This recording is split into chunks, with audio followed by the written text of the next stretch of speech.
One India की खास बात में आज हमारे साथ 1994 बैच के आईपीएस और तेज तर्रार अधिकारियों में गिने जाने वाले असीम अरुण मौजूद हैं। उत्तर प्रदेश के डायल 112 के एडीजी असीम अरुण से हमारे लखनऊ संवाददाता देवेंद्र प्रताप सिंह ने बातचीत की और जाना कि कोरोना काल में डायल 112 के लिए क्या चुनौतियां थी, स्मार्ट पुलिसिंग के लिए और क्या कवायद हो, साथ ही कड़क अधिकारी के पीछे असीम अरुण की पर्सनल लाइफ में क्या है। इन सब बातों को विस्तार से जानेंगे। देखिए लखनऊ से देवेंद्र प्रताप सिंह की खास रिपोर्ट। मैं कॉलेज में था तो कॉलेज में रहते ही मुझे थर्ड ईयर में एक मीडिया में नौकरी मिली, जो मैंने 1 साल की टेलीविज़न जर्नलिज्म की, और वो भी मुझे बहुत आनंद आया, बड़ा अच्छा लगा मुझे उसे करने में। लेकिन 1 साल के बाद मैंने आकलन किया कि मुझे ये करना है कि ये करना है, तो मैंने ए पे पुलिस को रखा और बी पे मीडिया को रखा। तो मैंने सोचा कि पहले एक शॉट लेता हूँ, अच्छे से देखता हूँ कि अगर पुलिस में हो गया तो ठीक है, नहीं हुआ तो मीडिया के मैंने 1 साल में देख लिया था कि मैं कर सकता हूँ इस काम को। फिर अच्छे से 2 अटेम्प्ट दिए तो दूसरे अटेम्प्ट में मेरा आईपीएस में सिलेक्शन हुआ और सौभाग्य से होम कैडर भी मिल गया। ये सुनने में तो बड़ा अच्छा लगता है कि अपराधी थर थर कांपते थे, पर मैं इस बारे में क्या कहूँ, तो अपराधियों से पूछें तो आपको बेहतर रिपोर्ट मिलेगी इस बारे में। लेकिन ये मैं ज़रूर कहूँगा कि मेरा मानना है कि पुलिस को सुपर कॉप्स से ज़्यादा सुपर सिस्टम्स की ज़रूरत है। हमारी पुलिस की प्रणाली ऐसी हो गई है कि उसमें मेहनती लोग बहुत सारे हैं, लेकिन मिलकर एकजुट कर काम करें और उसका अच्छा परिणाम मिले, ऐसा कम हो पाता है। और 112 अपने आप में इस चीज़ का सबसे बड़ा उदाहरण है कि एक सिस्टम बना के काम किया जाए तो कितना अच्छा परिणाम मिल सकता है। आप अगर 112 की कार्रवाई पूछें तो क्या मैं कोई सुपर कॉप हूँ जिसकी वजह से ये अच्छा काम करता है, या पीआरवी पे हमने कोई कांस्टेबल्स लगा रखे हैं जो बहुत जाबाज हैं जिसकी वजह से अच्छा काम होता है? नहीं, दोनों बातों का जवाब ना होगा। प्रणाली बहुत अच्छी है, एक टेक्नोलॉजी को इस्तेमाल करके, प्रोसेस को इस्तेमाल करके एक सिस्टम बनाया गया है। तो बहुत ज़रूरी है कि हम ऐसे और सुपर सिस्टम विकसित करें जिससे कि नागरिकों को अच्छी सेवाएं दे पाएँ। 112 की प्रणाली तो काफ़ी अच्छी चल रही थी, पर ऐसी कोई चीज़ नहीं है जिसको कि और अच्छा ना किया जा सके।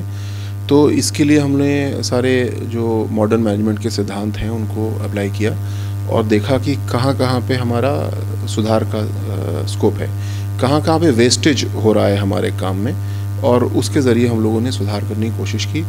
इस बीच में बहुत बड़ी चुनौती आई कोविड की, और 112 का काम बिल्कुल ही बदल गया कुछ दिनों के लिए, क्योंकि अपराध, ट्रैफिक आदि ये काम तो बचा नहीं लॉकडाउन और उसके काफ़ी दिन बाद तक। लेकिन लॉकडाउन से जो लोग विपरीत रूप से प्रभावित हो रहे थे, जिनको मानवीय राहत की ज़रूरत थी, उसके लिए मुख्यमंत्री जी का आदेश हुआ कि पीआरवीज़ बांटेंगी। तो हमने बहुत तेज़ी से अपने सिस्टम को उस समय बदला था और लोगों को मानवीय राहत भी पहुँचाई। जब लॉकडाउन हुआ और 4-5 दिन हो गए थे, तो मुख्यमंत्री जी ने ऐसा महसूस किया कि तमाम व्यवस्थाएं सरकार कर रही है, लेकिन कुछ लोग ऐसे हो सकते हैं जिनको फिर भी खाना पहुंचने में टाइम लगे।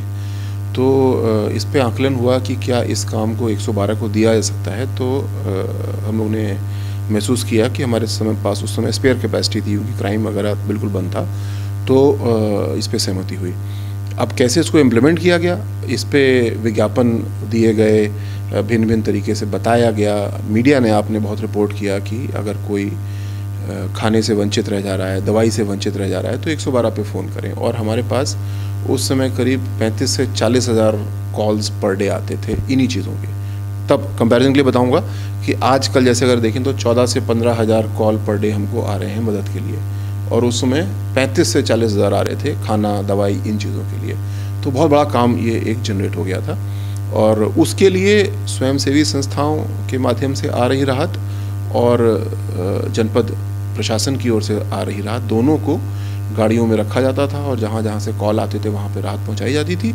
और उसके अतिरिक्त बहुत ज़्यादा राहत और भी पहुँचाई गई जो बिना कॉल की थी। कोई सड़क पे मिला जो भूखा है, परेशान है, किसी के बच्चे को दूध नहीं मिला है, मिल्क पाउडर नहीं उनके पास है, तो जो गाड़ी में सामान होता था वो इस तरीके से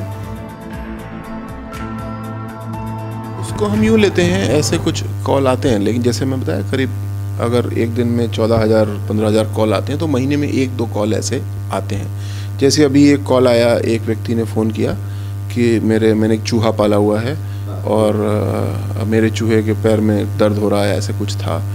और हमारे साथियों से गलती हुई, उन्होंने उसके वीडियो को लिया और वो सोशल मीडिया में पहुंच गया और फिर खैर लोगों ने सभी ने संवेदनशीलता बरती, उसको नहीं आगे बढ़ाया। तो ऐसे कॉल्स को मैं समझता हूँ हमें अलग गंभीरता से लेना होता है, क्योंकि ये लोग, जो व्यक्ति ऐसा कॉल कर रहा है वो अवसाद से ग्रस्त हो सकता है। हाँ, कई कारण हो सकते हैं, कोई परेशानी में हो सकता है, कोई अवसाद से ग्रस्त हो सकता है। तो ऐसे कुछ एक आध कॉल आ सकते हैं और उनको हम लोग हैंडल कर लेते हैं, कोई मुश्किल बात नहीं है। ये ज़रूर कभी कभी हम लोग से गलती हुई है कि ये चीज़ें हमने प्रकाशित करा दी, तो वो उसको अब बहुत केयरफुल रहेंगे कि इसका प्रकाशन नहीं होगा और समोसा चटनी तो नहीं पहुंचाएंगे, लेकिन अगर कोई व्यक्ति गलती से ऐसा फ़ोन कर रहा है तो उसको एजुकेट करेंगे। यूँ समझें जैसे कि कानपुर में एक घटना हुई बिकरू कांड के नाम से, जिसको हम लोग अब जानते हैं। क्यों हुई? क्योंकि कानपुर के पास एक विशेषज्ञ पुलिस इकाई नहीं थी जो अच्छी रेड कर पाए।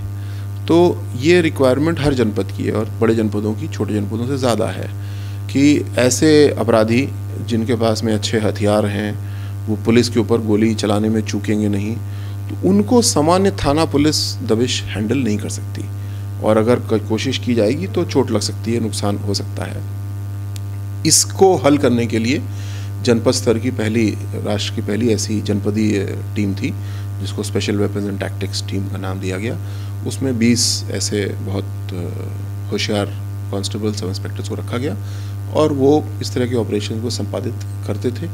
और मैं यही परिणाम मानूंगा कि बहुत सी ऐसी आवश्यकताएं हुई, इम्पॉर्टेंट दबिश हुई, इनामी अपराधी पकड़े गए, लेकिन कभी भी पुलिस के ऊपर गोली नहीं चली, क्योंकि गोली चलाने की हमने नौबत ही नहीं दी। हमारी स्वाट टीम ने उसको बहुत विशेषज्ञतापूर्ण तरीके से ऑपरेट किया, उसको हैंडल किया और रिजॉल्व कर लिया।